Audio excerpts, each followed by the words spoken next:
Infrastructure अर्थव्यवस्था का growth engine होते हैं और कनेक्टिविटी तरक्की का आईना। मसलन अगर किसी राज्य को देश का ग्रोथ इंजन और वहां के सीएम को इंफ्रास्ट्रक्चर मैन ऑफ इंडिया कहा जाने लगे तो ये आकलन जरूरी हो जाता है कि आखिर क्या, कितना और कैसे हुआ बदलाव। नमस्कार, मैं हूं आरती यादव, आप देख रहे हैं विजनरी योगी।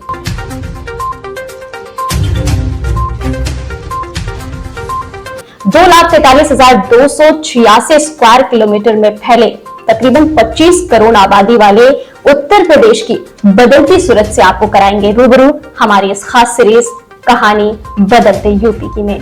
किसी ने क्या खूब कहा है कि दूरियां अच्छी नहीं लगती साहब, थोड़ा और करीब आ जाओ।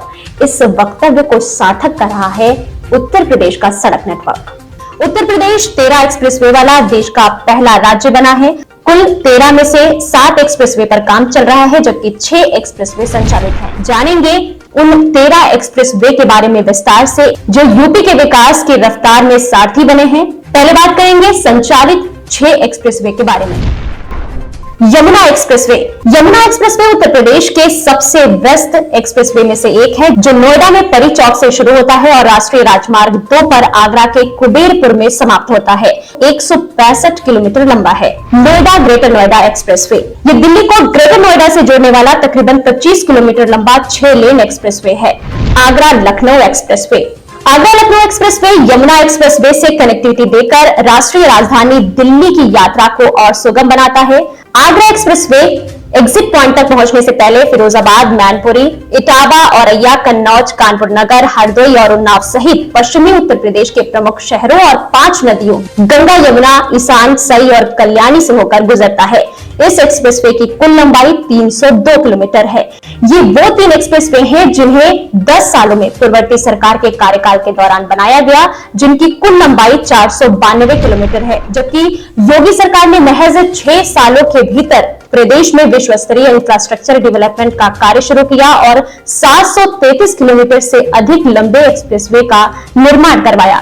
इनमें दिल्ली मेरठ एक्सप्रेसवे, पूर्वांचल एक्सप्रेसवे और बुंदेलखंड एक्सप्रेसवे हैं, जिन पर वाहन फर्राटा भर रहे हैं। इनमें से दिल्ली मेरठ एक्सप्रेसवे की बात करें तो एक 96 किलोमीटर लंबा एक्सप्रेसवे है ये, जो दिल्ली से शुरू होकर मेरठ में खत्म होता है। ये देश का 14 लेन वाला पहला एक्सप्रेसवे है। इस एक्सप्रेसवे पर 14 लेन दिल्ली से डासना और 6 लेन डासना से मेरठ तक। पूर्वांचल एक्सप्रेसवे एक नया एक्सप्रेसवे है जिसका निर्माण उत्तर प्रदेश में किया गया था। इसे 14 नवंबर 2021 को जनता के लिए खोल दिया गया था। पूर्वांचल एक्सप्रेसवे 341 किलोमीटर लंबा ये एक्सप्रेसवे 9 जिलों से होकर गुजरता है। पूर्वांचल एक्सप्रेसवे की शुरुआत लखनऊ सुल्तानपुर राजमार्ग पर चंदसराय गांव से गाजीपुर जिले के हल्दरिया गांव पर पूरी होती है। यहाँ आपको ये भी बता दें कि पूर्वांचल एक्सप्रेसवे के आसपास 5 इंडस्ट्रियल क्लस्टर्स बनाने की योगी सरकार की योजना है, जो कि तमाम लोगों के लिए, वहां के स्थानीय लोगों के लिए रोजगार सृजन का भी काम करेगी। बुंदेलखंड एक्सप्रेसवे योगी सरकार द्वारा राज्य में पिछड़े क्षेत्रों को राष्ट्रीय राजधानी से जोड़ने वाला ये उपहार है। बुंदेलखंड एक्सप्रेसवे, जो कि 296 किलोमीटर लंबा एक्सप्रेसवे है, उत्तर प्रदेश के 7 जिलों इटावा, औरैया, जालौन, हमीरपुर, महोबा, बांदा, चित्रकूट को यह आपस में जोड़ता है। इन क्षेत्रों में बुंदेलखंड एक्सप्रेसवे रोजगार को बढ़ावा देने और इन्हें आर्थिक रूप से मजबूत करने के लिए बनाया गया है। इन जिलों के बीच बागेल, केन, श्यामा, चंदावल, बिरमा, यमुना, बेतवा और सेंगर नदियां बहती हैं। ये उत्तर प्रदेश के चित्रकूट, बांदा, हमीरपुर और जालौन जिलों से होकर गुजरता है और बुंदेलखंड क्षेत्र को आगरा लखनऊ एक्सप्रेसवे और यमुना एक्सप्रेसवे के जरिए दिल्ली से जोड़ रहा है। ये थे वर्तमान में संचालित एक्सप्रेसवे। अब बात करेंगे उन 7 निर्माणाधीन एक्सप्रेसवे के बारे में जिनसे उत्तर प्रदेश को नई उड़ान मिल रही है। गोरखपुर लिंक एक्सप्रेसवे निर्माणाधीन 91 किलोमीटर लंबा गोरखपुर लिंक एक्सप्रेसवे पूरा होने पर यूपी बुनियादी ढांचे के विकास के मोर्चे पर एक और मील का पत्थर हासिल कर लेगा। ये 4 लेन चौड़ा एक्सप्रेसवे 6 लेन तक विस्तारित किया जा सकता है। लखनऊ से गोरखपुर तक इस गोरखपुर लिंक एक्सप्रेसवे के विकसित होने से यात्री 5 घंटे से कम समय में यात्रा पूरी कर सकते हैं। ये एक्सप्रेसवे लखनऊ, दिल्ली और आगरा से परेशानी मुक्त वाहनों की आवाजाही की पेशकश करेगा। इसका एंट्री पॉइंट NH 27 पर जैतपुर गांव और एग्जिट पॉइंट पूर्वांचल एक्सप्रेसवे पर सलारपुर है। गोरखपुर लिंक एक्सप्रेसवे पर 4 जिले आते हैं: गोरखपुर, आजमगढ़, अंबेडकर नगर, संत कबीर नगर। ये घाघरा नदी के ऊपर से भी गुजरेगा। गोरखपुर लिंक एक्सप्रेसवे को लिंक रोड के जरिए वाराणसी से भी जोड़ा जाएगा। सीएम योगी आदित्यनाथ ने 2018 में इस एक्सप्रेसवे की घोषणा की थी। गंगा एक्सप्रेसवे उत्तर प्रदेश के मेरठ को प्रयागराज से जोड़ने के लिए 594 किलोमीटर लंबा गंगा एक्सप्रेसवे निर्माणाधीन है। गंगा एक्सप्रेसवे 12 जिलों से गुजरेगा। मेरठ से शुरू होकर हापुड़, बुलंदशहर, अमरोहा, संभल, बदायूं, शाहजहांपुर, हरदोई, उन्नाव, रायबरेली, प्रतापगढ़ से होते हुए ये प्रयागराज पर समाप्त होगा। इस एक्सप्रेसवे के निर्माण से इन जिलों में विकास का पहिया दौड़ेगा। लखनऊ कानपुर एक्सप्रेसवे ये उत्तर प्रदेश का अब तक का सबसे छोटा एक्सप्रेसवे है, जिसकी कुल लंबाई 63 किलोमीटर होगी। लखनऊ से कानपुर का सफर इसके जरिए मात्र 45 मिनट में पूरा किया जा सकेगा। इस एक्सप्रेसवे की जरूरत इसलिए पड़ी क्योंकि चित्रकूट, बांदा, कबरई, हमीरपुर, कानपुर देहात, झांसी, उरई, छतरपुर समेत 2 दर्जन से अधिक जिलों के लोग अभी कानपुर लखनऊ राष्ट्रीय राजमार्ग से लखनऊ आते जाते हैं। इस मार्ग पर हर रोज लाखों की संख्या से वाहन गुजरते हैं। वाहनों के अत्यधिक दबाव के कारण ही 4 लेन के इस हाईवे पर रोज जाम लगता है। लखनऊ कानपुर एक्सप्रेसवे बनने के बाद लोगों को जाम सहित अन्य तमाम समस्याओं से निजात मिल जाएगी।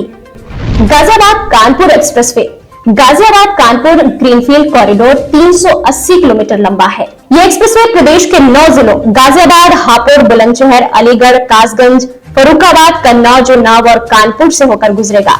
कानपुर और गाजियाबाद को जोड़ने वाले यमुना एक्सप्रेसवे पर चलने वाले यात्रियों को लगभग 6 घंटे लगते हैं, जबकि NH9 पर यात्रा करने वालों को कम से कम 8 घंटे लगते हैं, जो यात्रा के समय को घटाकर महज 3 घंटे कर देगा। गोरखपुर सिलीगुड़ी एक्सप्रेसवे ये वो एक्सप्रेसवे है जो यूपी को बिहार और पश्चिम बंगाल से जोड़ेगा। केंद्र सरकार गोरखपुर से सिलीगुड़ी के बीच ग्रीनफील्ड गोरखपुर सिलीगुड़ी एक्सप्रेसवे का निर्माण कर रही है। एक्सप्रेसवे की कुल लंबाई 519 किलोमीटर, जिसमें 84 किलोमीटर का जो हिस्सा है वो उत्तर प्रदेश में रहेगा। गोरखपुर सिलीगुड़ी एक्सप्रेसवे का सबसे लंबा हिस्सा बिहार से गुजरेगा। यूपी से निकलकर ये बिहार में गोपालगंज में प्रवेश करेगा। गोरखपुर से शुरू होकर देवरिया व कुशीनगर जनपद को जोड़ते हुए ये बिहार में प्रवेश करेगा। यहाँ से सिवान, छपरा, मुजफ्फरपुर, सीतामढ़ी, मधुबनी, सुपौल, सहरसा, पूर्णिया और किशनगंज होते हुए पश्चिम बंगाल में ये प्रवेश कर जाएगा और सिलीगुड़ी तक जाएगा। अब बात दिल्ली सहारनपुर देहरादून एक्सप्रेसवे की। दिल्ली से उत्तराखंड की राजधानी देहरादून तक बनने वाले Delhi Saharanpur Dehradun economic corridor green expressway 210 kilometre लंबा होगा। बसेरा, मानकपुर, खातापेरी, रुड़की, लोहर कलां से होकर गुजरने वाले इस मार्ग में हरिद्वार के लिए नई कनेक्टिविटी का प्रावधान किया गया है। इसमें सहारनपुर बाईपास से 6 लेन का नया मार्ग बनाया जाएगा। इससे दिल्ली से हरिद्वार की दूरी 6 घंटे से घटकर मात्र 2 घंटे रह जाएगी। ये ग्रीन एक्सप्रेसवे यूपी के सहारनपुर जिले के बड़गाम, रामपुर, मलिहरन और नांगल क्षेत्र से होकर निकलेगा। गाजीपुर बलिया मांझीघाट एक्सप्रेसवे इस एक्सप्रेसवे की कुल लंबाई 117 किलोमीटर होगी। ये बक्सर, वाराणसी, ग्रीनफील्ड से भी कनेक्ट होगी। इसके जरिए लखनऊ से बाराबंकी, अमेठी, सुल्तानपुर, अयोध्या, अम्बेडकर नगर, आजमगढ़ व मऊ से गाजीपुर तक जा सकेंगे। इस एक्सप्रेसवे के जरिए यूपी के बिहार से कनेक्टिविटी और बेहतर हो जाएगी। योगी सरकार प्रदेश के हर छोटे बड़े शहर को कनेक्टिविटी से जोड़ना चाहती है। सड़क कनेक्टिविटी बेहतर होने से यहाँ की दिशा और दशा दोनों बदलेगी। रोड कनेक्टिविटी के जरिए हर क्षेत्र को विकास की मुख्य धारा से जोड़ना ही यूपी सरकार का मकसद है। ओडीओपी योजना को भी इन एक्सप्रेसवे के निर्माण से गति मिलेगी। इस एक्सप्रेसवे के निर्माण से इन जिलों की आर्थिक स्थिति भी मजबूत होगी। ये कहना है यूपी के सीएम योगी आदित्यनाथ का। वहीं बेहतर होती रोड कनेक्टिविटी प्रदेश में औद्योगिक विकास को मजबूती दे रही है। देश से लेकर विदेशों तक के निवेशक यूपी में निवेश के लिए उत्साहित नजर आए। उम्मीदन उत्तर प्रदेश को ये एक्सप्रेसवेज नई उड़ान भरने में मददगार साबित होंगे। फिलहाल इसी के साथ आज के इस पेशकश में इतना ही। हमारी ताकत बनने के लिए हमारे चैनल को सब्सक्राइब जरूर करें। वीडियो अगर आपको पसंद आया हो तो लाइक करें और शेयर भी जरूर करें। नमस्कार।